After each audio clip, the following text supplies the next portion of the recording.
আসসালামু আলাইকুম, সবাইকে স্বাগত। আজকে জাভাস্ক্রিপ্টের এই ভিডিওতে আমরা দেখব জাভাস্ক্রিপ্ট সিনট্যাক্স সম্বন্ধে। তো চলুন শুরু করা যাক। তো জাভাস্ক্রিপ্টের মধ্যে সিনট্যাক্স বলতে বোঝায় এমন একটা রুল বা এমন একটা নিয়ম, যে নিয়মে আপনাকে জাভাস্ক্রিপ্টের কোডগুলোকে লিখতে হবে। কারণ এই রুল বা নিয়মগুলো মেনে আপনি যদি কোডগুলো যদি না লেখেন, তাহলে জাভাস্ক্রিপ্ট আপনাকে এরর শো করবে এবং সেটা ব্রাউজারে ভালোভাবে দেখাবে না বা আপনাকে এরর দিয়ে দেবে। ঠিক আছে? তো অবশ্যই এই যে কিছু নিয়ম আছে, এই নিয়ম বা রুলস ফলো করে আপনাকে জাভাস্ক্রিপ্টে যতগুলো প্রোগ্রাম আছে, যতগুলো কোড আছে, স্টেটমেন্ট আছে, সবগুলো এভাবে আপনাদেরকে লিখতে হবে। ঠিক আছে? এবং আমি যেই কথাটা বললাম, দেখেন সেই কথাটা কিন্তু এখানে ভালোভাবে দেয়া আছে বিস্তারিত, যে syntax means the rules about how you write JavaScript code. তার মানে সিনট্যাক্স হলো এমন একটা রুল যার মাধ্যমে আপনি জাভাস্ক্রিপ্টের কোড কিভাবে লিখতে হয় সেটা আপনি জানবেন। ঠিক আছে? So that the browser or Node JS can understand and run it. তার মাধ্যমে এর মাধ্যমে কি হবে, যে আপনার ব্রাউজার বা নোড.জেএস সেটাকে ভালোভাবে বুঝতে পারবে এবং সেটাকে ভালোভাবে রান করতে পারবে। ঠিক আছে? তারপরে কি আছে, JavaScript syntax is the set of rules how JavaScript program are constructed. তার মানে বলতেছে যে জাভাস্ক্রিপ্ট সিনট্যাক্স হলো অনেকগুলো রুলসের সমন্বয়, যেই রুলসের মাধ্যমে ও আপনাকে বলে দেয় যে ভাই একটা প্রোগ্রাম কিভাবে তুমি কনস্ট্রাক্টেড করবা বা একটা প্রোগ্রাম কিভাবে তুমি গঠন করবা। ঠিক আছে? সো আপনাকে একটা প্রোগ্রাম গঠন করা সিস্টেম আপনাকে বা রুলস আপনাকে সে জাভাস্ক্রিপ্টের সিনট্যাক্স আপনাকে বলে দেয়। ঠিক আছে? তারপরে কি আছে, if you break the rules JavaScript will throw an error. তার মানে আপনি এই রুলস যদি ব্রেক করেন, অবশ্যই জাভাস্ক্রিপ্ট আপনাকে একটা এরর থ্রো করবে। তা আমরা যদি দেখি যে অ্যাকচুয়ালি এই জাভাস্ক্রিপ্টের রুলস এর মাধ্যমে কিভাবে একটা প্রোগ্রাম কনস্ট্রাক্টেড হয়, কিভাবে গঠন হয়, সেগুলো যদি আমরা দেখি, দেখেন যে আমরা যদি স্টেটমেন্টের কথা বলি, তাহলে আমাদের স্টেটমেন্ট লিখতে গেলে অবশ্যই আমাদেরকে এই রুলস ফলো করা লাগবে। কেমন? যে কোনো একটা লাইন আমরা লিখছি, যেমন লেট এজ ইকুয়াল টু 25 এবং তার লাস্টে আমরা একটা সেমিকোলন দিলাম। এই যে সেমিকোলন দেওয়া, এটা কিন্তু একটা রুলস।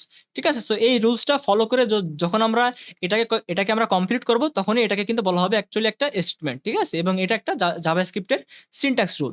ঠিক আছে? তারপরে কি আছে, কেস সেনসিটিভিটি।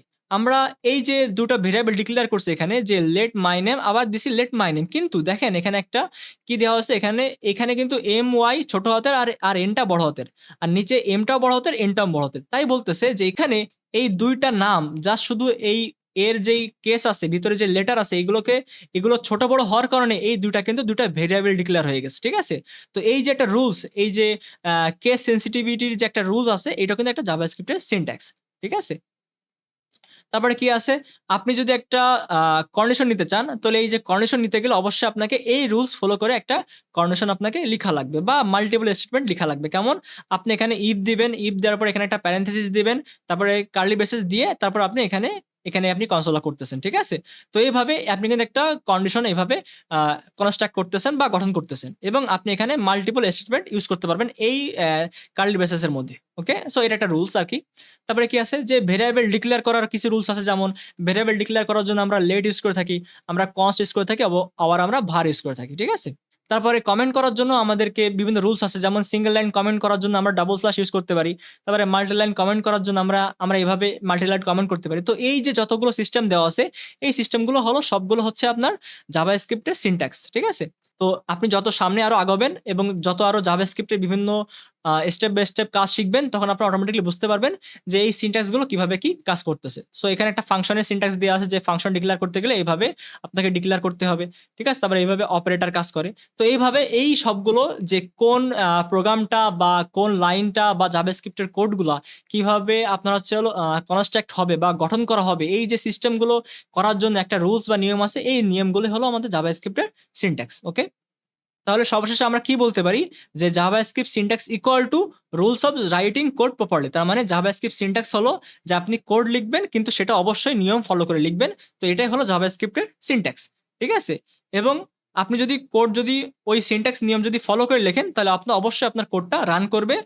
আর আপনি যদি এই রুল যদি ব্রেক করেন, এই সিনট্যাক্স নিয়ম অনুযায়ী যদি আপনি যদি কোড না লেখেন, তাহলে অবশ্যই আপনাকে এরর দিয়ে দিবে। ঠিক আছে? তো এই ছিল মোটামুটি জাভাস্ক্রিপ্টের সিনট্যাক্সের বিস্তারিত। তাহলে আজকে এই পর্যন্তই। ইনশাআল্লাহ পরের ভিডিওতে দেখা হবে। আল্লাহ হাফেজ।